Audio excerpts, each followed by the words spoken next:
గలతీలకు రాసిన పత్రిక 6వ అధ్యాయము 9-10 వచనాలలో ఒక ప్రాముఖ్యమైన విషయాన్ని చెప్తున్నారు ఆయన. ఏమనంటే, మనము మేలు చేయుట యందు విసుకక యుందుము, మనము అలయక మేలు చేసితిమేని తగిన కాలమందు పంట కోతుము.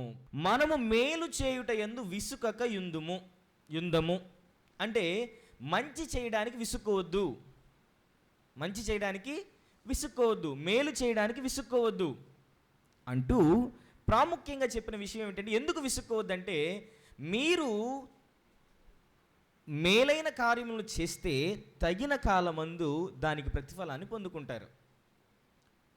తగిన కాలమందు దేవుడు ఖచ్చితంగా ప్రతిఫలాన్ని ఇస్తాడు అంటూ ఇప్పుడు చెప్తున్నారు ఆయన. కాబట్టి మనము సమయము దొరికిన కొలది అందరి ఎడలను, విశేషముగా విశ్వాస గృహమునకు చేరిన వారి ఎడలను మేలు చేయుదుము. ఇక్కడ ప్రాముఖ్యమైన విషయాన్ని చెప్తున్నారు ఆయన.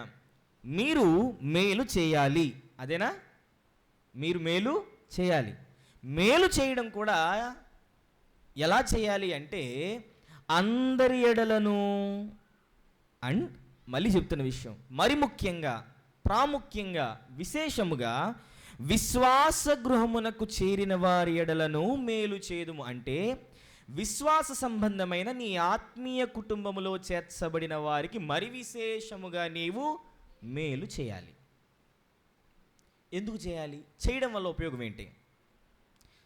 మనం ఏ పని చేసినా దానివల్ల ఉపయోగం అనేది ఒకటి ఉండాలిగా. ఉపయోగం లేనిది ఏ పని చేయంగా మనం, అంతేనా కదా? ఇప్పుడు మనం ఒక వ్యక్తికి మేలు చేయడం వలన మనకు కలిగే ఉపయోగం ఏమిటి అని మనం అడిగితే, బైబిల్ ఇస్తున్న సమాధానం, దేవుడు మనకి చెబుతున్న విషయం ఏమిటి అంటే, ఇదే పౌలు గారు హెబ్రీలతో మాట్లాడుతూ హెబ్రీలకు రాసిన పత్రిక 6వ అధ్యాయము 10వ వచనంలో చెప్తున్నారు ఆయన. హెబ్రీలకు రాసిన పత్రిక 6వ అధ్యాయము 10వ వచనం,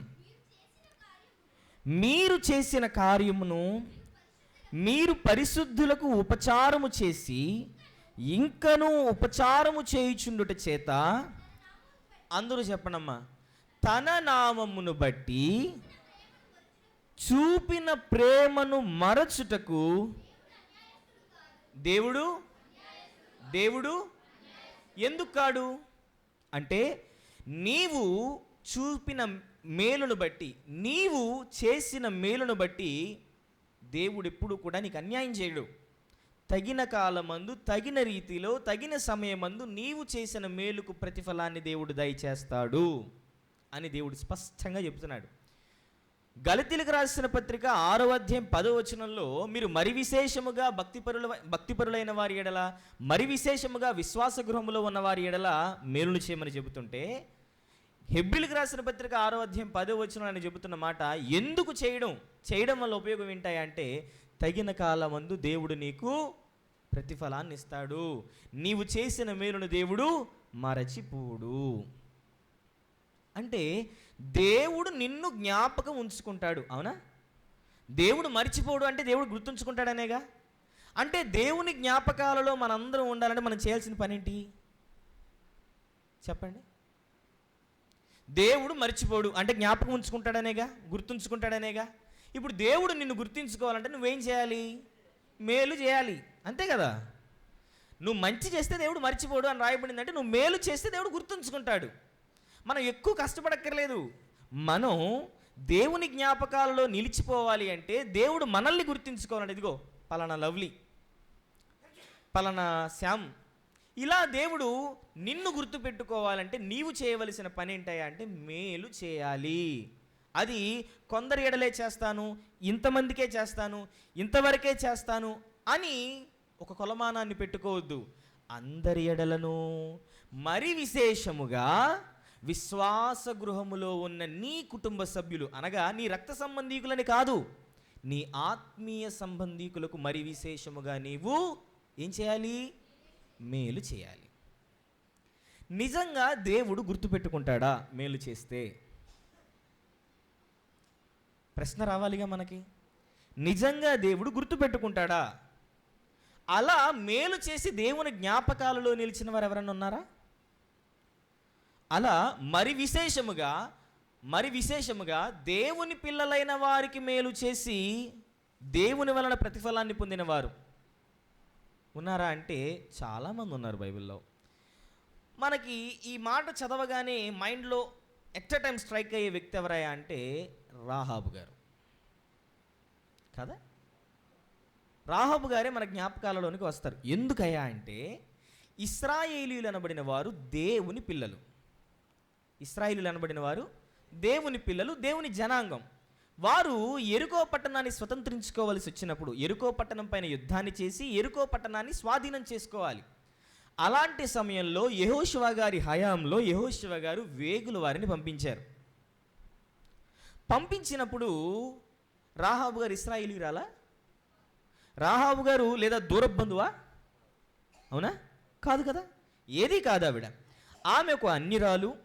ఆమె ఇశ్రాయేలీలకు శత్రువు. ఇంకా ఆమె భాషలో చెప్పాలంటే ఇశ్రాయేలీలు ఆమెకు శత్రువులు. అవునా కదా. అయినా తన ప్రాణాలను సైతం అడ్డు పెట్టింది. అవునా కదా.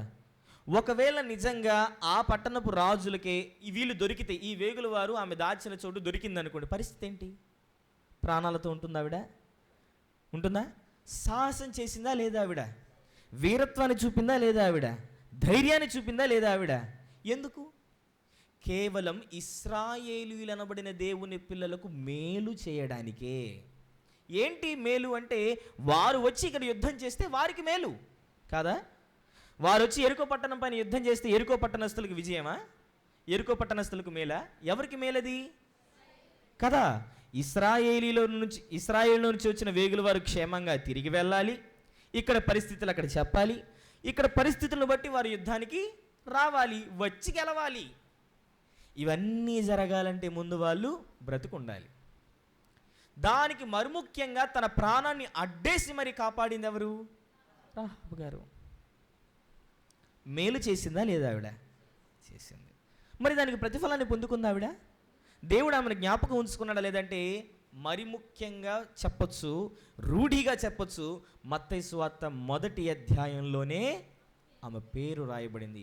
యేసుక్రీస్తు వారి వంశావళిలోనే ఆమె పేరు చిరస్థాయిగా భూమి నిలిచి ఉన్నంతకాలం, మనుషులు జీవిస్తున్నంతకాలం, బైబిల్ని పరిశీలిస్తున్నంతకాలం ఆమె జీవితాన్ని దేవుడు ఒక స్థాయిలో నిలబెట్టాడు.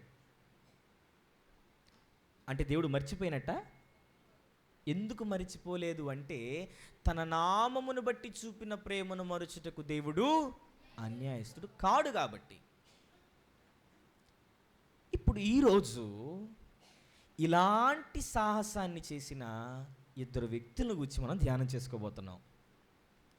ఎలాంటి సాహసం అంటే, తమ ప్రాణములను సహితం లెక్క చేయకుండా ప్రాణాపాయ స్థితిలో, అంటే తమ ప్రాణములకు అపాయం ఉంది అనే పరిస్థితులలో కూడా దేవుని పిల్లలైన వారిని ఆదరించిన వారు, దేవుని పిల్లలకు సహకరించిన వారు, దేవుని పిల్లల ఎడల మేలు చేసిన వారు, మేలు చేసి దేవుని వలన ప్రతిఫలాన్ని పొందిన వారు ఒక 2 ఉన్నారు. వారిని గురించి ఈరోజు మనం ధ్యానం చేసుకోబోతున్నాం.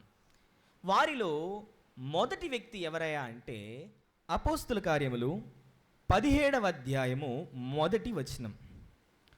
అపోస్తుల కార్యములు 17వ అధ్యాయము 1వ వచనము. అపోస్తుల కార్యములు 17వ అధ్యాయం 1వ వచనం. వారు అంపిపొలి, అపొల్లోనియా పట్టణముల మీదుగా వెళ్ళి తెసలోనికకు వచ్చిరి. ఎవరు వారు అంటే, ఇక్కడ ఈ సందర్భం పౌలు గారు ప్రయాణిస్తున్న సందర్భం. మనకందరికీ తెలుసు కదా, పౌలు గారు సువార్త ప్రయాణాలు 3 చేశారు. ఏంటండి? 3 సువార్త ప్రయాణాలు చేశారు. అందులో మొదటి ప్రయాణాన్ని గురించి ఈ అధ్యాయాలలో రాయబడ్డాయి. ఆయన పౌలు గారు అతని అనుచరులు అంపిపొలి, అపొల్లోనియా పట్టణముల మీదుగా, ఆ ప్రాంతాల మీదుగా తెసలోనిక అనే ఒక ప్రాంతానికి చేరుకున్నారంట. ఏ ప్రాంతానికమ్మా? గట్టిగా చెప్పండి అమ్మా. తెసలోనిక అనే ఒక ప్రాంతానికి చేరుకున్నారు. అయితే పౌలు గారికి ఉన్న ఒక సహజమైన లక్షణం ఏంటి అంటే, ఏదైనా ప్రాంతానికి వెళ్ళారనుకోండి, ఆయన నన్ను చూడండి, ఏదైనా ప్రాంతానికి వెళ్ళారనుకోండి, ఆయన సమాజ మందిరాలు ఉన్నాయా లేదా అని చూసుకుంటాడు. ఆయనకున్న అలవాటు అది. ఎందుకంటే సమాజం అంతా ఒక చోటకి చేరి కూర్చొని వారు చర్చించుకునే ఆ స్థలాన్ని సమాజ మందిరం అంటారు. అలాంటి స్థలాలు ఏవైనా ఉన్నాయా, యూదులు ఉండే సమాజ మందిరాలు ఏమైనా ఉన్నాయా అని వెతికే పద్ధతి ఆ శైలి ఆయనదంతే, ఆయన అలవాటు అది. అలా వాడుకగా ఆయన వెతుకుతూ, అక్కడ రాయబడి ఉంటుంది, వాడుక అనే పదం కూడా రాయబడి ఉంటుంది. అక్కడ యూదుల సమాజ మందిరం ఒకటి ఉండెను గనుక పౌలు తన వాడుక చొప్పున సమాజపు వారి యొద్దకు వెళ్ళి, పౌలు గారికి అలవాటంట. ఏంటి అలవాటు?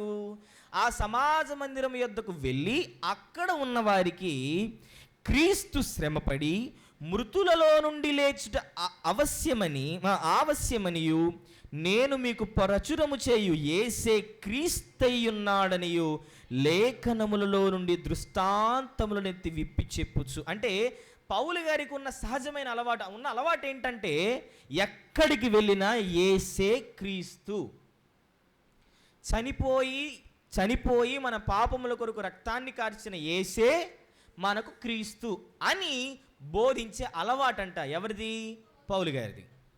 ఆ అలవాటు మీద ఆయన తెస్సలోనిక అనే ప్రాంతంలో సమాజ మందిరంలోనికి వెళ్ళి ఇలాగే ప్రకటిస్తున్నాడు. ఆయన ఏమని? ఇదిగో మన కొరకు రక్తాన్ని చిందించింది యేసు ప్రభు, ఆయన చనిపోయి తిరిగి లేపబడ్డాడు, ఆయన నుంచే మనకి రక్షణ ఉంది అని లేఖనములలో నుంచి, అంటే పాత నిబంధన అప్పటికే పొందుపరచబడి ఉంది కదా, యేసు ప్రభు వారిని గురించిన ప్రవచనాలు ఉన్నాయి కదా, వీటన్నిటిని ఎత్తి అక్కడున్న సమాజపు వారితో, అక్కడున్న యూదులతో, అక్కడున్న దేవుని పిల్లలతో మాట్లాడుతూ వచ్చేవారు ఆయన.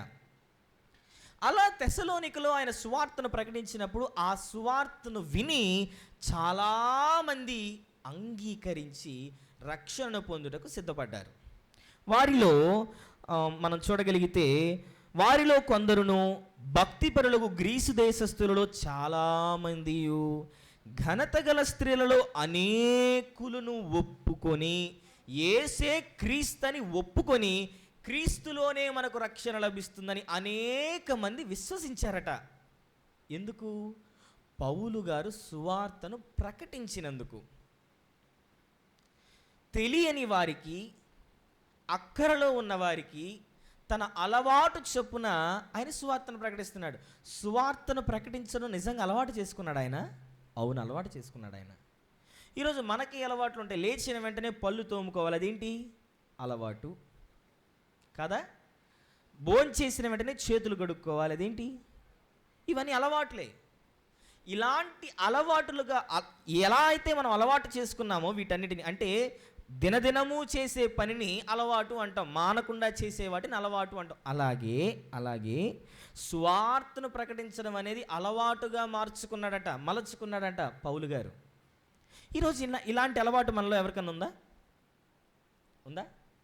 ఈరోజు నేను ఒకరికి సువార్తను ప్రకటించాలి అనే ఒక గురి, ఒక అలవాటు మనలో ఎంతమందికి ఉంది?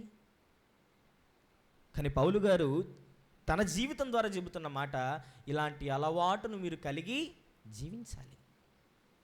ఎంతోమంది రక్షించబడడానికి, ఆ తెస్సలోనిక ప్రాంతంలో ఎంతోమంది క్రీస్తును విశ్వసించడానికి ఆయన అలవాటే కారణం కాదా? మరచిపోయి ఉండుంటే, చేయకుండా ఉండుంటే, అలసిపోయి నిద్రించి ఉండుంటే అక్కడున్న ఆత్మలు విశ్వసించేవా? అక్కడున్న ఆత్మలు రక్షించబడడానికి అవకాశం ఉండేదా? లేదు కదా. ఆయన అలసిపోక, నిద్రించక, నిర్లక్ష్యము చేయక పనిని చేయడం మొదలుపెట్టాడు ఆయన. అయితే అక్కడికి వెళ్ళిన తరువాత సహజమే కదా, ఎక్కడైనా మంచి ఉంటే చెడు ఉంటుంది. అలాగే సత్య సంబంధమైన సువార్త ఎక్కడైతే వెళుతుందో దాన్ని జీర్ణించుకోలేని వాళ్ళు కూడా ఉంటారుగా. సువార్తను ప్రకటించే గుంపు ఒకటైతే సువార్తను అడ్డగించే గుంపు మరొకటి. అలాగే తెస్సలోనికలో కూడా సువార్తను అడ్డగించే ఓ గుంపు తయారైంది. వారెవరయ్యా అంటే యూదులు. అక్కడ మీరు చదవగలిగితే 5వ వచనం. అయితే యూదులు మత్సరపడి ఏం పడ్డారంట? ఎందుకు మత్సరపడడం చెప్పండి? మత్సరపడాల్సిన అవసరత ఏమన్నా ఉందా? వాళ్ళదేమని ఈయన దోచుకున్నాడా?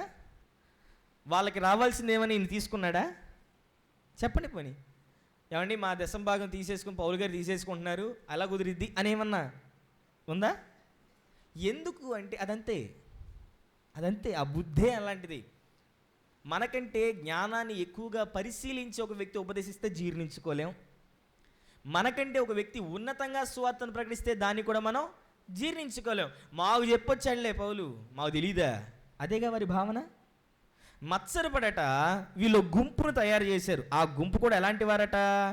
పట్టణమెల్లా దుస్తులను వెంటబెట్టుకొని, మీరు చదవగలిగితే, పని పాటులు లేక తిరుగు కొందరు దుస్తులను వెంటబెట్టుకొని గుంపు కూర్చి పట్టణమెల్లా అల్లరి చేయొచ్చు. ఎలాంటి గుంపును ఏర్పాటు చేసుకున్నారంట? పని పాట లేని ఒక అల్లరి మొక్కని గుంపుగా చేర్చుకున్నారంట. ఎవరు? అన్యుల, దేవుని ఎరుగని వారా, దేవుడు అంటే తెలియని వారా? సొంతవారే పనికి. అదేగా అక్కడ రాయబడిన మాట ఏమని? పని పాటు లేక అంటే పనికి మాలనిగా అర్థం. వాడుక భాషలో చెప్పాలంటే పని పాట లేని ఓ గుంపును ఏర్పాటు చేసుకున్నారంటే ఎందుకు?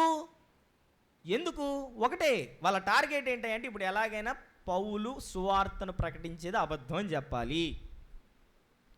పౌలు గారు ప్రకటిస్తున్న సువార్తను అడ్డగించాలనేది కేవల దృక్పథం వాళ్ళది.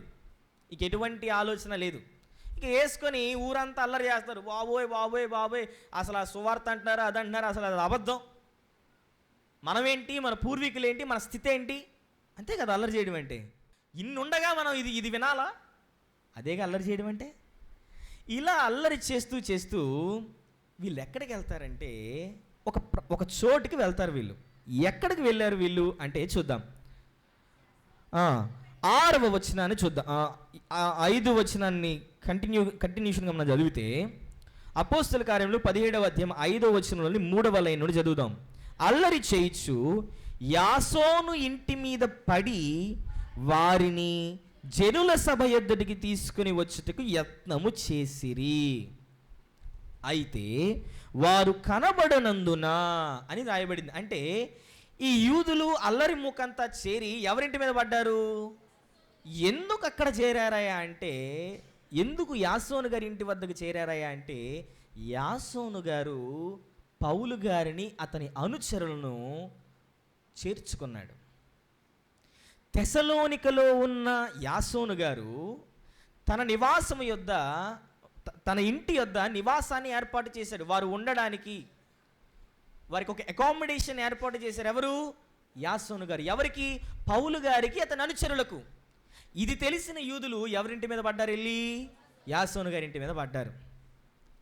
అయితే మొత్తం చూశారు, గది వెళ్ళి చూశారు. చూస్తే దొరికారా? లేరు. దొరకనప్పుడు ఏం చేస్తాం? వదిలేసి వెళ్ళిపోతాం లేదా? మనం ఎవరి కోసం వచ్చామో వాళ్ళు దొరకనప్పుడు ఏం చేస్తాం? వెళ్ళిపోతాం. కానీ వీళ్ళు ఏం చేశారు తెలుసా? యాసోను గారిని, అలాగే చూడండి, అయితే వారు కనబడనందున యాసోనును కొందరు సహోదరులను ఆ పట్టణపు అధికారుల యొద్దకు తీసుకొని పోయి అనుందా? తీసుకొని పోయేనుందా? అంటే ఈడ్చుకెళ్దాం అంటే ఎలా ఈడ్చుకెళ్తారు? ఎలా? అమ్మో రాళ్ళు గుచ్చుకుంటే ఏమో జాగ్రత్తగా ఈ సందులోంచి లాక్కెళ్దామే అనుకుంటారా? ఎలా ఈడ్చుకెళ్తారు? తాళ్ళు పెట్టి లాక్కెళ్ళిపోవడమే. చేతులు పట్టుకొని, తలో చేయి పట్టుకొని ఇలా రోడ్డు మీద తీసుకెళ్ళిపోవడమే. అలాంటి సందర్భంలో యాసోను గారు నాకెందుకు ఈ స్థితి అని అనుకున్నాడా? అనుకున్నట్టు ఏమైనా రాయబడిందా? ఇంకా మనం ఆలోచిస్తే, ఇప్పుడు వాళ్ళందరూ సమాజ మందిరానికి పట్టణపు అధికారుల యొద్దకు తీసుకుని వెళ్తారు. తీసుకుని వెళ్ళి వాళ్ళతో చెబుతారు. తీసుకెళ్ళిన యూదులు మిగతా వారందరూ చెబుతూ ఏమని చెప్తారంటే, ఇదిగో భూలోకమును తలక్రిందు చేసిన వీరు ఇక్కడికి కూడా వచ్చి ఉన్నారు. ఎవరిని గురించి మాట్లాడుతున్నారు? పౌలు గారు అతని అనుచరుల గురించి మాట్లాడుతున్నారు. ఇదిగో భూలోకాన్ని తలక్రిందులు చేసిన వాళ్ళు ఇక్కడే ఉన్నారు. ఇదిగో మన ఊరికి కూడా వచ్చేసారు. ఇదివరకు చిన్నప్పుడు ఏంటి పిల్లల్ని ఎత్తుకుపోయే వాళ్ళు వచ్చేవాళ్ళు అని చెప్పేవాళ్ళు. ఐడియా ఉందా? అమ్మో అక్కడ నుంచో పిల్లల్ని ఎత్తుకుపోయే వాళ్ళు వచ్చేసారు. రాత్రి అయితే తలుపులు వేసేయండి అమ్మ అని చాటింపులు వేసేవాళ్ళు. నా చిన్నప్పుడు కూడా జరిగింది ఇలాంటివి. అలా ఇప్పుడు ఒక పెద్ద అబద్ధాన్ని పోర్ట్రే చేస్తున్నారు. ఏమని? భూలోకమును తలక్రిందులు చేసిన వారు. ఏం చేశారు వాళ్ళు తలక్రిందులు చేయడానికి? నరహత్యలు చేశారా? ఒక ప్రాంతం పైనకి, ఒక ప్రాంతానికి ఇంకో ప్రాంతానికి చిచ్చులు పెట్టారా? ఏం చేశారు? వాళ్ళు ఏం చేయలేదుగా, సువార్తను ప్రకటించారు అంతే. అందుకు వాళ్ళు చెప్తున్నమాట, భూలోకాన్ని తలక్రిందులు చేసేవారు ఇక్కడికి వచ్చేసారు. అయితే ఏం జరిగింది? ఇక్కడికి కూడా వచ్చి ఉన్నారు. యాసోను వీరిని చేర్చుకొని ఉన్నాడు. మనకు ఆటంకం కలిగించే వ్యక్తులను, మనకు ఇబ్బంది కలిగించే వ్యక్తులను ఈ యాసోను చేర్చుకున్నాడు. అంటే వాళ్ళు చెప్పేది ఎలా ఉందో తెలుసా? మన దేశం కాని టెర్రరిస్టులు మన దేశానికి వచ్చారు, అలాంటి వాళ్ళని ఈ యాసోను చేర్చుకున్నాడు అన్నట్లేదు. అంత ఇంపాక్ట్ చూపిస్తున్నారు వాళ్ళు చెప్పే విధానంలో. ఇప్పుడు ఆలోచించండి, ఇలాంటి రెప్యుటేషన్ని కలిగిన వ్యక్తులను ఎవరైనా చేర్చుకుంటారా? పౌలు గారికి అతని అనుచరులకు ఆల్రెడీ ఒక రెప్యుటేషన్ ఉంది. ఏమని? ఒక మంచి వాళ్ళు అని ఏమైనా ఉందా? ఏమని ఉందో మరి? వీళ్ళు భూలోకాన్నే తలక్రిందులు చేసేవారు, మనకి తగిన వాళ్ళు కాదు, మన సిద్ధాంతాలకు మన విధానాలకు వ్యతిరేకులు. అలాంటి వారిని చేర్చుకునే మనస్సు మనకుందా? ఆ స్థితిలో మనం ఉన్నామనుకోండి, మనమే ఉన్నామనుకోండి, యాసోను గారి స్థానంలో చేర్చుకుంటామా? చరిత్రకారుల అభిప్రాయాన్ని బట్టి ఇతర పుస్తకాలలో మాట్లాడుతూ పౌలు గారు చెబుతారు, ఈ యాసోను ఆయన బంధువుగా చెబుతాడు, నా బంధువు అయిన యాసోను అని. ఈ యాసోను గారు బంధువుగా చెబుతూ ఉంటారు. ఒకవేళ నిజంగా బంధువే అనుకుందాం, బంధువే అనుకుందాం, రిలేటివ్ అనుకుందాం. మన బంధువు ఒకవేళ, ఫర్ ఎగ్జాంపుల్ చెప్తున్నా, వాళ్ళ పాయింట్ ఆఫ్ వ్యూకి వెళ్ళి మాట్లాడదాం. వాళ్ళు ఎలా ఫీల్ అవుతున్నారు? ఒక నరహంతకులుగా, అంటే ఆ స్టేజ్నేగా వాళ్ళు ఎక్స్ప్రెస్ చేస్తుంది. ఇప్పుడు మనమే అనుకోండి, ఎక్కడో జైల్లో నుంచి పారిపోయొచ్చో మర్డర్ కేసులో ఉన్న వ్యక్తి వచ్చి మన ఇంటిని ఆశ్రయాన్ని అడిగాడు, ఇస్తామా? వారి దృష్టిలో పౌలు గారు అతని అనుచరులు అలాంటి వారేగా. అలాంటి వారికి యాసోను గారు ఎలా ఇచ్చాడు ఆయన? యాసోను గారికి తెలీదా? తెలుసు. పౌలు గారికి అతని అనుచరులకు ఉన్న పేరు ఎలాంటిదో యాసోను గారికి తెలీదా? తెలుసు. అయినను చేర్చుకున్నాడు ఆయన. అంటే అక్కడ ఆయన చూసింది, నా వారు, నా ప్రాంతపు ప్రజలు, నా రక్త సంబంధికులు ఇక్కడ ఉన్నారు, వీళ్ళకి వ్యతిరేకంగా నేను వెళితే రేపన్న రోజు వీళ్ళు ఉండొచ్చు, ఉండకపోవచ్చు, కావమ్మో నాకెందుకులే అనుకున్నాడు ఆయన. ఏమనుకున్నాడు తెలుసా? విశ్వాస గృహములో చేర్చబడిన నా కుటుంబాన్ని నేను చేర్చుకోవాలి అనుకున్నాడా లేదా ఆయన? ఒకవేళ ఆ మనస్సు లేకపోతే చేర్చుకునేవాడు కాదు ఆయన, చేర్చుకోలేడు. యాసోను గారు ఎందుకు చేర్చుకోగలిగాడయా అంటే దానికి గల ఒకే ఒక కారణం, అమ్మో నా రక్త సంబంధికులు, నా కుటుంబము, నా వారు, నా ప్రజలు, వీళ్ళందరికీ నేను వ్యతిరేకంగా వెళితే వీళ్ళందరూ రేపన్న రోజు నన్ను ఎలా చూస్తారో, నా కుటుంబాన్ని వెలివేస్తారేమో, బహిష్కరిస్తారేమో, నన్ను రానివ్వరేమో, నన్ను కలుపుకోరేమో, ఇవన్నీ ఆలోచించాడు ఆయన.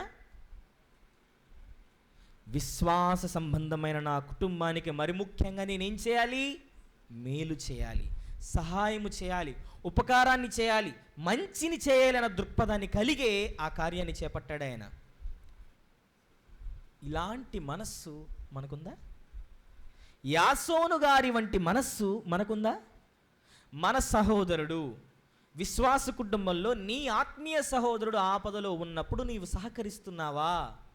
నీవు మేలు చేస్తున్నావా? నీవు మంచి చేస్తున్నావా? తన నామమును బట్టి, దేవుని నామమును బట్టి నీ సహోదరుని ఎడల ప్రేమను చూపిస్తున్నావా? యాసోను గారు దూరం నుంచి పౌలు గారు బాగున్నారా అనుకుని దూరం వెళ్ళిపోయాడా? లేదు. ఏమండి, ఈడ్చుకొని వెళ్ళిపోయారు. ఎవరిని? యాసోను గారిని. ఆ పరిస్థితుల్లో ఒకవేళ మనం ఉంటే మనం ఎలా ఆలోచిస్తాం చెప్పండి? అనవసరంగా ఇచ్చాను రా బాబు వీడికి ఇల్లు, అవునా?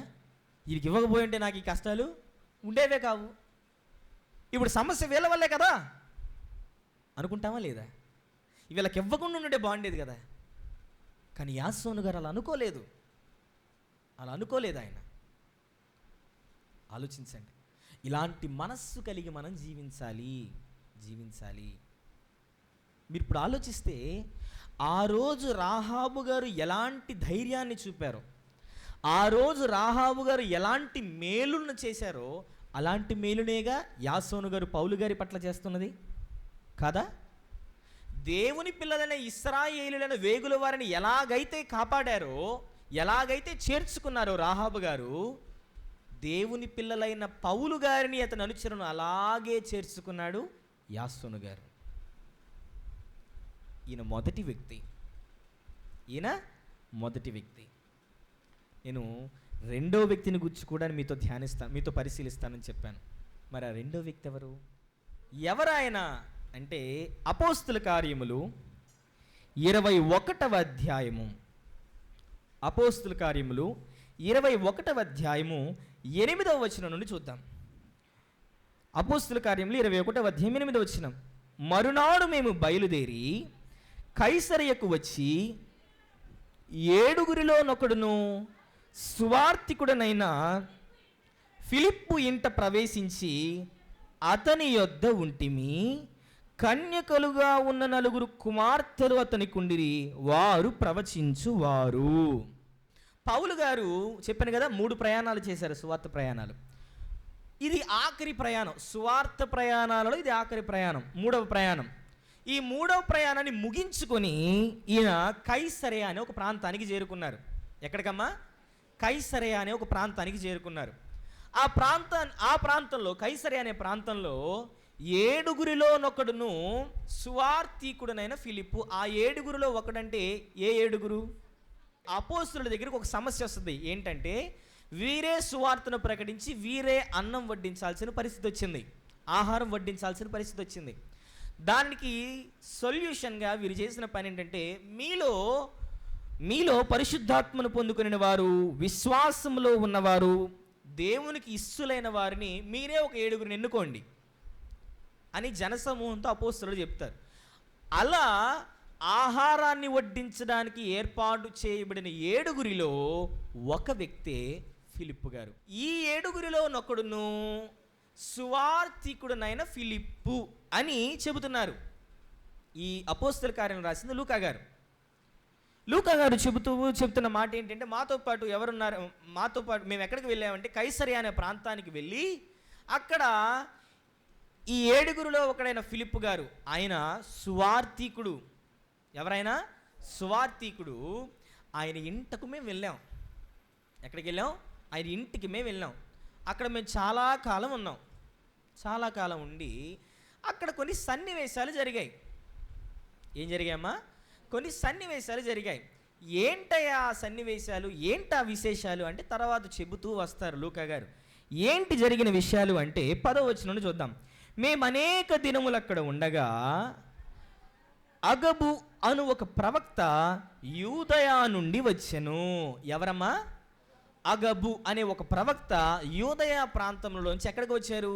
కైసరయ అనే ప్రాంతానికి వచ్చారు. ఎవరి దగ్గరికి? ఫిలిప్పు గారి ఇంటికి వచ్చారు. ఏం చేశాడు ఆయన అంటే, అతడు మా యొద్దకు వచ్చి, 11వ వచనం, అతడు మా యొద్దకు వచ్చి అనగా అగబు అను ఆ ప్రవక్త మా యొద్దకు వచ్చి పౌలు నడికట్టు తీసుకొని తన చేతులను కాళ్లను కట్టుకొని, యెరూషలేములోని యూదులు ఈ నడికట్టు గల మనుషుని ఈలాగు బంధించి అన్యజనుల చేతికి అప్పగింతురని పరిశుద్ధాత్మ చెప్పుచున్నాడనెను. ఇక్కడ ఒక ప్రవచనాన్ని ప్రవచిస్తున్నారు. ఎవరు? అగబు గారు ఒక ప్రవచనాన్ని ప్రవచిస్తున్నారు. ఏంటా ప్రవచనం అంటే, పౌలు గారి నడికట్టు అంటే ఏందండి? ఏది? నడుము కట్టుకునే కట్టి కదా. ఆ నడికట్టుని తీసుకున్నట అగబు గారు చేతుల్ని కాళ్ళని కట్టుకొని, ఇదిగో ఇలాగే యెరూషలేమునకు వెళితే ఈ పౌలు అనబడిన ఈ వ్యక్తిని కట్టేసి అన్ని జనులకు అప్పగిస్తారు. మరెవరో కాదు, ఇతని స్వజనులే, యూదులే ఇతనిని వారికి అప్పగిస్తారు అని చెప్పాడు ఆయన. ఇలా చెబితే యెరూషలేం అన్న ప్రాంత పేరు కూడా మైండ్లో నుండి తీసేస్తాం మనం కదా. పౌలు గారికి చెప్పినట్టే మనకి చెప్పారనుకో, మీరు పలానా చోటకి వెళ్తే మీకు యాక్సిడెంట్ అయిద్దనో, పలానా చోటకి వెళ్తే మిమ్మల్ని చంపేస్తారనో, పలానా చోటకి వెళ్తే మిమ్మల్ని జైల్లో వేస్తారని చెబితే మీరు ఖచ్చితంగా వెళ్తే అదే జరిగిందని చెప్తే ఏం చేస్తాం? ఆ దరిదాపుల్లో కూడా అది మన చాయిస్. కాబట్టి వెళ్ళాలా వద్దనేది మన చాయిస్ అయినప్పుడు మనం వెళ్ళాం. కానీ పౌలు గారు ఏం చేశారో తెలుసా? 12వ వచనం నుండి చూద్దాం. ఈ మాట వినినప్పుడు మేమును అక్కడి వారు, అంటే పౌలు గారితో పాటు ఉన్నవారు, అలాగే కైసరియలో ఉన్న ఫిలిప్పు గారు, అగబు గారు, అక్కడ ఉన్న అనుచరులు, ఫిలిప్పు గారి దగ్గర ఉన్న సంఘస్థులు ఎవరైనా కావచ్చు, ఆయనతో పాటు ఉన్నవారు, మేము అందరం కలిసి పౌలు గారికి చెప్పిన ఒకే ఒక మాట అంటే తెలుసా? మీరేం సలహా ఇస్తారు చెప్పండి? బతికుంటే బలిసాకైనా తినొచ్చు, బతకొచ్చు. ఎవరో అంతేనా? బతికుంటే ఏదైనా తిని బ్రతకొచ్చు, యెరూషలేము వైపు మాత్రం వెళ్ళొద్దు మహాప్రభు అంటాం లేదా? అలాగే పౌలు గారి చుట్టూ ఉన్న వారందరూ పౌలు గారితో కూడా అదే అనబట్టారు. ఏమని? యెరూషలేమునకు వెళ్ళవద్దని అతని బతిమాలు కూడా అంటే ఎలా చెప్పండి?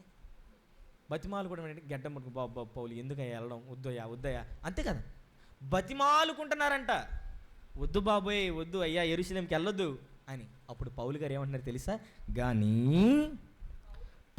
ఇప్పుడు పౌలు గారు అంటున్నారు ఏమని? అది చదివినప్పుడు మీరు ఎలా ఉండాలంటే, ఏదెందుకు అసలు ఎందుకు బతిమలాడుతున్నారు మీరు నన్ను? ఎందుకు బ్రతిమలాడుతున్నారు మీరు నన్ను? ఇదెందుకు? మీరు ఏడ్చి నా గుండె బద్దలు చేసేదరేలా అంటే ఏడుస్తున్నారంట వాళ్ళందరూ. ఏమని? అయ్యా పౌలా, నీవు వెళితే నిన్ను బంధిస్తారు, నిన్ను శిక్షిస్తారు, వద్దు అక్కడికి వెళ్ళొద్దు అని. అసలు మీరు ఏడవడం వేళ, నన్ను నా గుండెను బ్రద్దలు చేయడం వేళ, ఎందుకు ఇదంతా? ఏడవద్దు అంటూ ఆయన చెప్తున్నమాట. నేనైతే ప్రభువైన యేసు నామము నిమిత్తము యెరూషలేములో బంధింపబడుటకు మాత్రమే గాక చనిపోవుటకును సిద్ధముగా ఉన్నానని చెప్పాను. ఈ ధైర్యం మనలో ఉందా? పౌలు గారు చెబుతున్న మాట, అగబు గారు చెప్పిన విషయం ఏమిటి అంటే, నిన్ను బంధించి అప్పగిస్తారని, చంపుతారని కాదు, బంధించి చెరసాలలో వేస్తారని. కానీ పౌలు గారు చెబుతున్న మాట, అసలు మీరు ఎందుకు ఏడుస్తున్నారు? ఇంతకాలం నేను బోధించింది అది కాదా?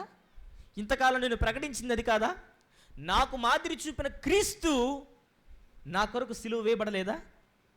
మరి ఆయనను చూసి నేర్చుకున్న నేను కేవలం యెరూషలేములో బంధించబడడానికి మాత్రమే కాదు, చనిపోవడానికి కూడా సిద్ధమే. నా మట్టుకు నేను బ్రతుకుట క్రీస్తే, సావైతే. అంతేనా కదా? ప్రారంభం నుండి అలాగే ఉన్నాడు ఆయన. బహుమొండివాడు పౌలు గారు. ఒకవేళ చెప్పేది చెప్పాడు, మాట వరస చెప్పుంటాడు అలా ఓదార్చడానికి, చేయడం మానేసాడు అనుకుంటారేమో. ఇప్పుడు తర్వాత చెప్తున్నాడు ఏమని? 15వ వచనం. ఆ దినములైన తరువాత, అంటే కొన్ని దినాలు గడిచినాయి, ఆ తరువాత మాకు కావలసిన సామాగ్రి తీసుకొని యెరూషలేమునకు ఎక్కిపోతిమి.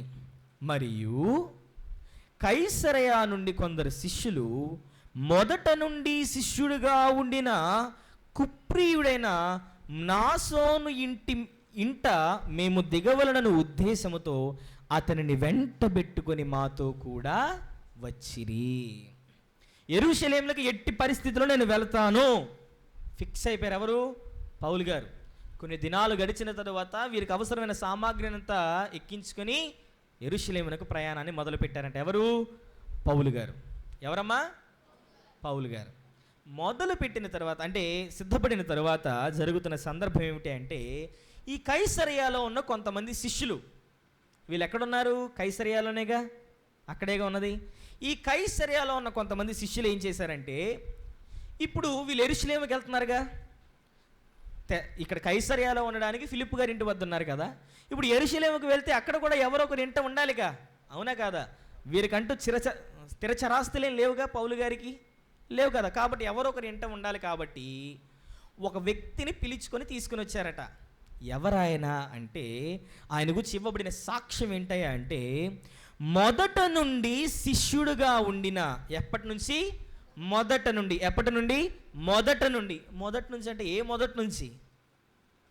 ఏ మొదటి నుంచి అంటే, చాలామంది చరిత్రకారులు చెప్పే విషయం ఏమిటి అంటే, పెంతుకోస్తు పండుగ దినమున ఎంతమంది బాప్తిస్మం తీసుకున్నారు కదా, ఆ 3000 మందిలో ఈ నాసోన్ అనే వ్యక్తి కూడా ఒకరు అని అంటూ ఉంటారు.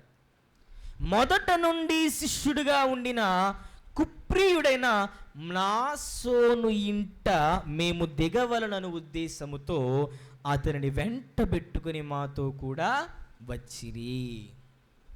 ఎవరనట? మ్నాసోను. ఎవరైనా? మ్నాసోను. ఈరోజు మనం ధ్యానించబోతున్న రెండవ వ్యక్తి మ్నాసోను గారు. ఎవరమ్మా? చెప్పండి, గట్టిగా చెప్పండి. నాసోను కాదు, మ్నాసోను. మ్నాసోను. మొదటి వ్యక్తి యాసోను, రెండవ వ్యక్తి మ్నాసోను. ఏంటి ఈయన జీవితం? ఈయనకున్న ప్రత్యేకత ఏంటంటే మొదట నుండి శిష్యుడిగా ఉన్నాడట. అంటే మధ్యలో ఇప్పుడు తొలగిపోలేదా? అంతేగా. మొదటి నుండి శిష్యుడిగా ఉన్న వ్యక్తి అంటే వీరు చెబుతున్నప్పటికీ అలాగే ఉన్నాడు. అవునా కదా? యెరూషలేములో నివాసాన్ని ఏర్పాటు చేసుకున్నాడంట. ఈయన కుప్రియుడట. ఎవరమ్మా? కుప్రియుడు. కుప్రా అనేది ఒక ప్రాంతం. ఈ ప్రాంతం మీకు చాలా సుపరిచితమైన ప్రాంతం. ఎందుకంటే బర్నబా గారిది కూడా అదే ప్రాంతం. బర్నబా గారిది కూడా అదే ప్రాంతం. కుప్రియుడు ఆయన కూడా. అదే ప్రాంతపు వాసుడు. ఎవరు? ఈ మ్నాసోను గారు కూడా. ఈ మ్నాసోను గారు యెరూషలేములో ఒక ఇల్లు కట్టుకున్నాడట. ఎక్కడమ్మా? యెరూషలేములో ఒక నివాసాన్ని ఏర్పాటు చేసుకున్నాడు ఆయన. ఇప్పుడు ఈ మ్నాసోను గారి ఇంటి వద్ద బస చేయాలి. ఎవరు? పౌలు గారు, అతనితో ఉన్న వారందరూ. కాబట్టి కైసరయ నుంచి యెరూషలేముకు వెళ్ళి అక్కడ వీళ్ళు బస చేయాలి. కాబట్టి ఇదిగో ఈ మ్నాసోను గారి ఇంటి వద్ద బస చేయాలి అన్న విషయాన్ని పౌలు గారికి చెప్పారు వీళ్ళు. అయితే ఇక్కడ 2 రకాల విషయాలు ఉన్నాయి, మీ ముందు పెడతాను. ఈ సందర్భంలో మనకు ఎలా కనబడుతుందంటే మ్నాసోను గారి ఇంటి వద్ద మేము దిగాలన్న ఉద్దేశంతో కైసరయాలో ఉన్న శిష్యులు ఆయన్ని వెంట పెట్టుకుని మాతో కూడా తీసుకొచ్చారు అని రాయబడింది కదా. అంటే వీరితో పాటు కైసరయ నుంచి యెరూషలేమునకు మ్నాసోను గారు కూడా ప్రయాణం చేసినట్టు కనబడుతుంది. కానీ ఇతర ఇంకా మిగతా వర్షన్స్లో, ప్రాచీన పుస్తకాలలో చాలామంది చరిత్రకారులు చెప్పే విషయం ఏమిటి అంటే మ్నాసోను గారు కైసరయాలో లేరు, యెరూషలేములోనే ఉన్నారు. అయితే మ్నాసోను గారికి పౌలు గారికి ముఖపరిచయం లేదు. పౌలు ఉన్నాడు, ఆయన సువార్థికుడట, ఇలా అన్య ప్రాంతాలలో సువార్తను ప్రకటిస్తున్నాడంట అనే విషయం తెలుసు, కానీ ముఖపరిచయం లేదు. కాబట్టి కైసరయాలో ఉన్న కొంతమంది శిష్యులు మ్నాసోను గారి ఇంట వద్ద వీరిని దించడానికి వీరితో పాటు ప్రయాణం చేశారు. అయితే ఈ క్రొత్త నిబంధన మనకి గ్రీకు భాషలను తర్జుమా చేయబడింది కదా. ఆ తర్జుమాలో కాస్త లోపం వలన మనకి తెలుగు ట్రాన్స్లేషన్లో ఇలా రాయబడింది. కానీ మ్నాసోను గారు వీరితో కైసరయ నుంచి యెరూషలేమునకు ప్రయాణం చేయలేదు, ఆయన యెరూషలేములోనే ఉన్నారు. పౌలు గారికి మ్నాసోను గారు తెలియదు కాబట్టి మ్నాసోను గారి ఇంట వద్ద వీరిని దించడానికి కైసరయలోని కొంతమంది శిష్యులు కైసరయ నుంచి పౌలు గారితో పాటు యెరూషలేమునకు ప్రయాణం చేశారు అని అంటూ ఉంటారు. ఇక్కడ నేను ప్రాముఖ్యంగా చెప్పే విషయం ఏమిటి అంటే 2 అభిప్రాయాలు ఉన్నాయి. నేను దేనిని ఇదే అని చెప్పడం లేదు, కానీ ప్రాముఖ్యంగా చెప్పాలనుకుంటున్న విషయం ఏమిటి అంటే మ్నాసోను గారు వీరితో పాటు ప్రయాణం చేసిన, మ్నాసోను గారు యెరూషలేములోనే ఉన్న, వీరు బస చేయాల్సింది మాత్రం ఆయన ఇంటి వద్దే. ఎవరింటి వద్ద? పౌలు గారు ఉండవలసింది మ్నాసోను గారి ఇంటి వద్దే. ఇప్పుడు ఒకసారి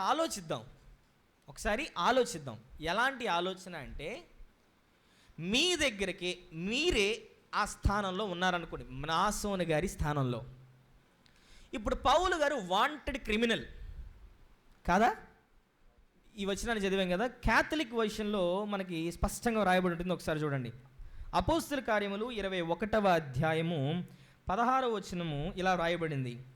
కైసరియాకు చెందిన శిష్యులు కొందరు మా వెంట వచ్చి ప్రారంభము నుండి విశ్వాసి అయిన స్త్రెపసు దేశస్థుడగు మ్నాసోను ఇంటికి బస చేయుటకై మమ్ము తీసుకొని పోయిరి. రాయబడిందా? ఇక్కడ ఇంకొంచెం క్లారిటీగా రాయబడింది. మనకి ఇది ప్రొటెస్టెంట్ బైబిల్. ఈ బైబిల్లో ఎలా రాయబడింది? మనకి మ్నాసోను గారు వీరితో పాటు ప్రయాణం చేసినట్టు, పౌలు గారితో పాటు కైసరయ నుంచి యెరూషలేముకు ప్రయాణం చేసినట్టు రాయబడింది. కానీ ఈ వర్షన్లో, క్యాథలిక్ వర్షన్లో ఏమని రాయబడిందంటే 16వ వచనంలో చూస్తే, కైసరియాకు చెందిన శిష్యులు కొందరు మా వెంట వచ్చి, అంటే కైసరియాలోని శిష్యులు మా వెంట వచ్చారు, నాసోన్ రాలేదు. అయితే మా వెంట వచ్చి చేసిన పనేంటి? ప్రారంభము నుండి విశ్వాసి అయిన స్త్రెపసు దేశస్థుడగు నాసోని ఇంటికి బస చేయుటకై మమ్మను తీసుకొని పోయిరి. అంటే నాసోను గారి ఇంటికి మమ్మల్ని తీసుకుని వెళ్ళారు, నాసోను గారిని మా దగ్గరికి తీసుకొని రాలేదు. అర్థమైందా? అర్థమైందమ్మా? వ్యత్యాసం అర్థమైందా? మన బైబిల్లో, ప్రొటెస్టెంట్ బైబిల్లో చదివితే ఎలా ఉంటుందంటే, వీరితో పాటు ఆ శిష్యులు వెళ్ళి నాసోను గారిని తీసుకుని వచ్చి, నాసోను గారు, ఆ కైసరియాలోని శిష్యులు, పౌలు గారు, వీళ్ళందరూ కలిసి యెరూషలేములోని నాసోను గారి ఇంటి వద్దకు వెళ్ళినట్టు ఉంటుంది. కానీ క్యాథలిక్ వర్షన్లో, ఇతర గ్రంథాలలో, మన ప్రాచీన పుస్తకాలలో, గ్రీకులోని పుస్తకాలు ఇవన్నీ చదివితే మనకి స్పష్టంగా అర్థమయ్యే విషయం ఏమిటి అంటే, నాసోను గారు వీరితో పాటు ప్రయాణం చేయలేదు. కైసరియాలో ఉన్న కొంతమంది శిష్యులు నాసోను గారి ఇంటి వద్దకు పౌలు గారిని తీసుకుని వెళ్ళారు. అది రాయబడిన విషయం. అయితే ఏదేమైనాను సరే బస చేయాల్సింది మాత్రం ఎక్కడా? నాసోను గారి ఇంటి వద్ద. ఇప్పుడు ఆలోచించండి, ఆల్రెడీ పౌలు గారి నిమిత్తమై ప్రవచనం ఇవ్వబడిందా లేదా? ఏమని ప్రవచనం ఇవ్వబడింది? యెరూషలేము వెళితే ఖచ్చితంగా నిన్ను జైల్లో వేస్తారు, అదేగా, నిన్ను బంధిస్తారు. ఎలా బంధిస్తారో కూడా చెప్పారు అగబు గారు. ఎలా బంధిస్తాడని?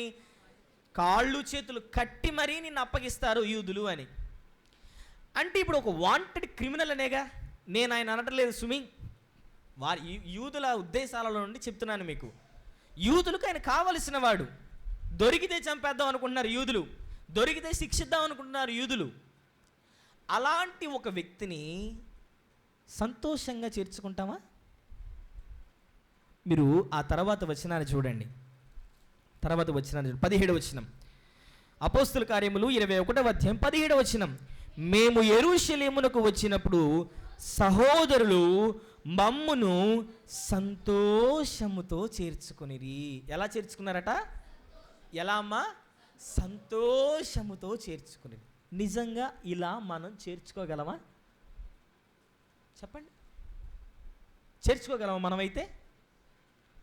అదే నాసోను గారి స్థానంలో మనం ఉన్నామనుకోండి, ఒక సువార్థికుడు ఇబ్బందికరమైన పరిస్థితుల్లో ఉన్నప్పుడు మనం నిజంగా నిలబడి వారికి సహకారాన్ని అందిస్తామా? వారికి ఆశ్రయాన్ని ఏర్పాటు చేస్తామా? వారికి మేలు చేస్తామా? సంతోషంగా చేర్చుకున్నాడంటే ఎవరు? నాసోను గారు. ఈ సందర్భాన్ని చదివినప్పుడు నాకు అనిపించిన విషయం ఏమిటి తెలుసా?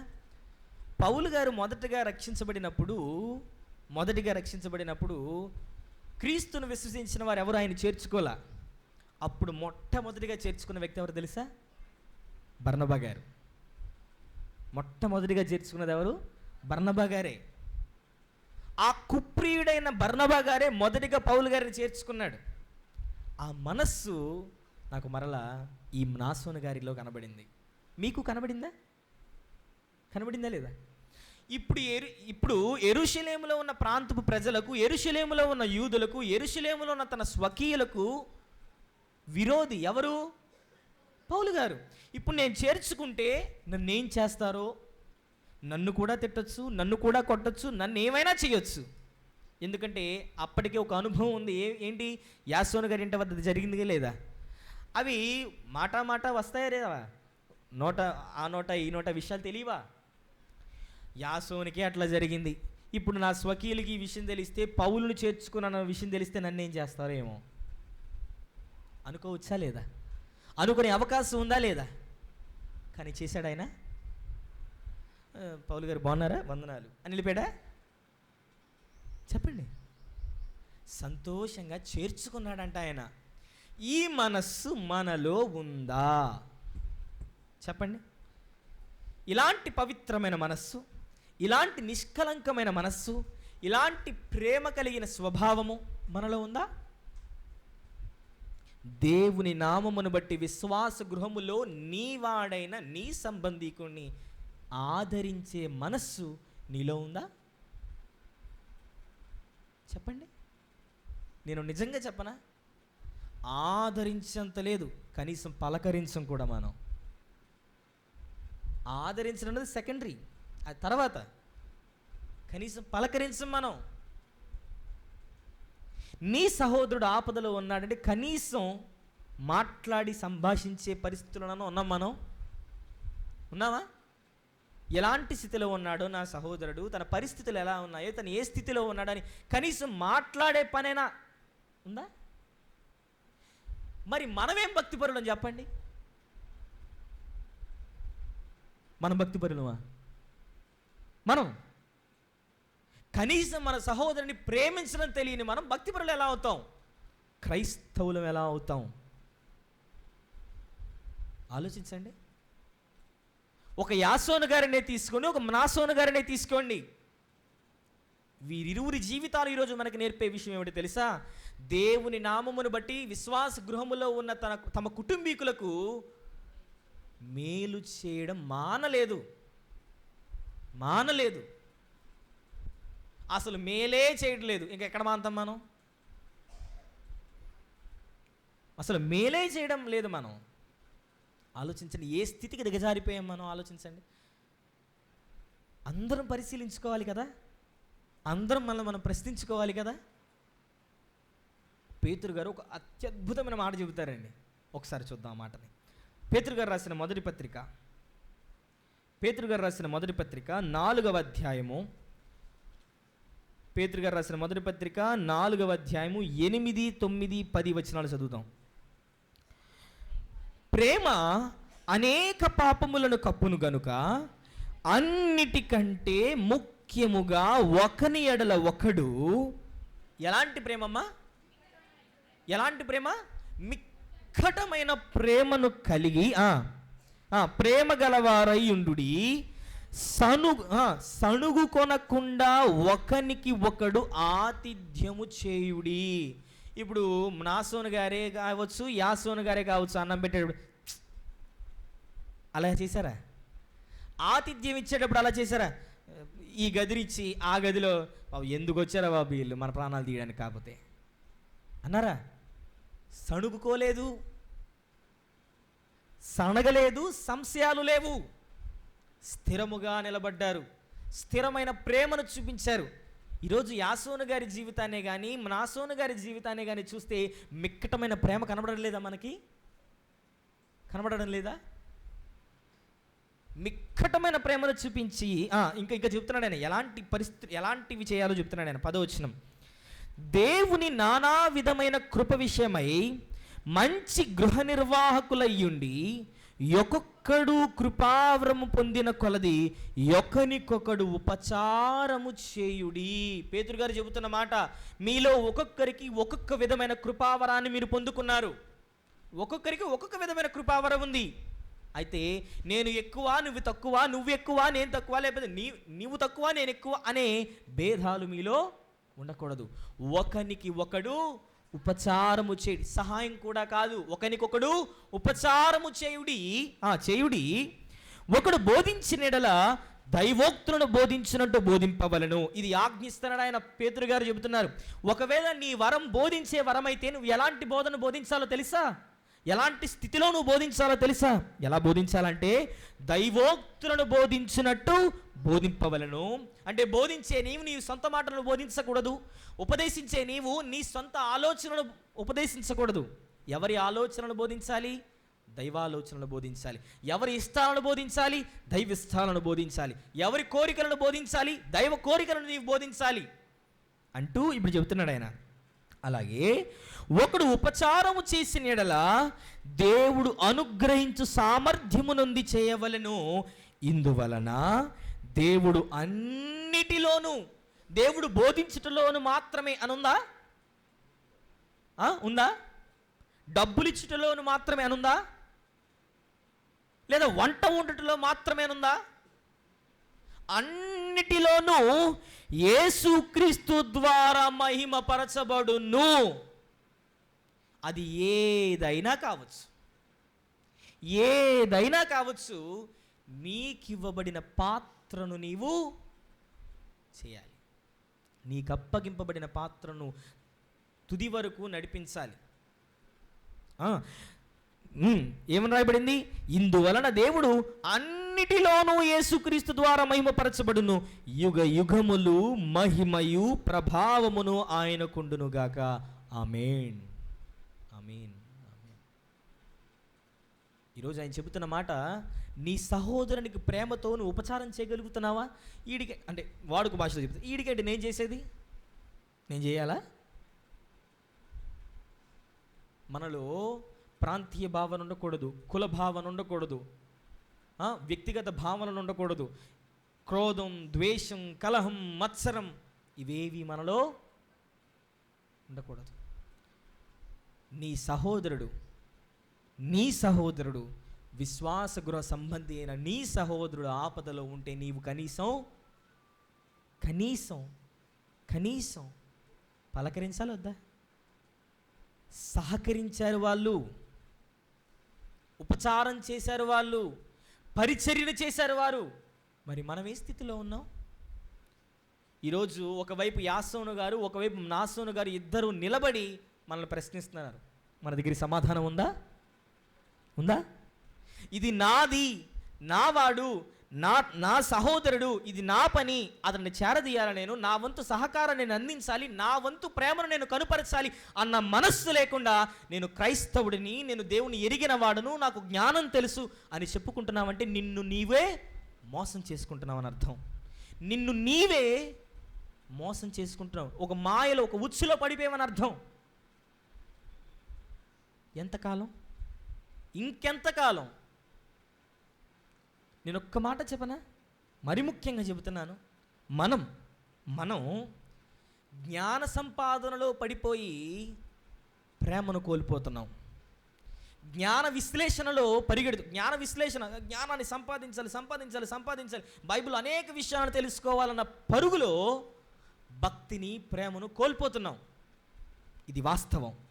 అందుకే దేవుడు మరి ముఖ్యంగా ఈరోజు మన ముందు ఈ ఇరువురి జీవితాలను మన ముందు ఉంచాడు. ఆయన మన ప్రాణాలకు అపాయం వస్తుంది, అమ్మో నా ప్రాణాలకు ఏమైపోతామో, ఏదైనా చేయొచ్చు కానీ మనకే ఇబ్బంది అంటే మనం చేయొద్దు అని వెనకంజ వేయకూడదు. నీ సహోదరునికి నీవు సహాయం చేయడానికి. అతను నీవాడు, అతను నీ కుటుంబీకుడు, దేవునిలో నీవాడు, నీ సొంతవాడు. అతను సహకరించాలా వద్దా? ప్రేమించాలా వద్దా? అందుకే చెప్పబడిన మాట, తన నామమును బట్టి చూపిన ప్రేమను మరుచుటకు దేవుడు ఖచ్చితంగా మేలు చేస్తాడు ఆయన. మరి వీరి జీవితాలలో మేలు జరిగిందా మేలు?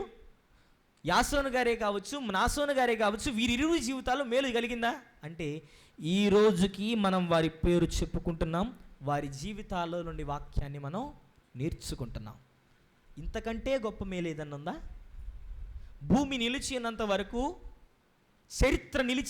చరిత్రలో నిలిచిన వీరులైన వారి జీవిత చరిత్రలను మనుషులుగా మనం బ్రతికున్నంతకాలం, ఈ లేఖనం ఉన్నంతకాలం, భూమి నిలిచినంతకాలం చిరస్థాయిగా వారి జీవితాలను దేవుడు ఎందులో పొందుపరిచాడు? ఆయన 26 పుస్తకాలలో పొందుపరిచాడు. ఆయన అంతకు మించిన మేలేముంది చెప్పండి?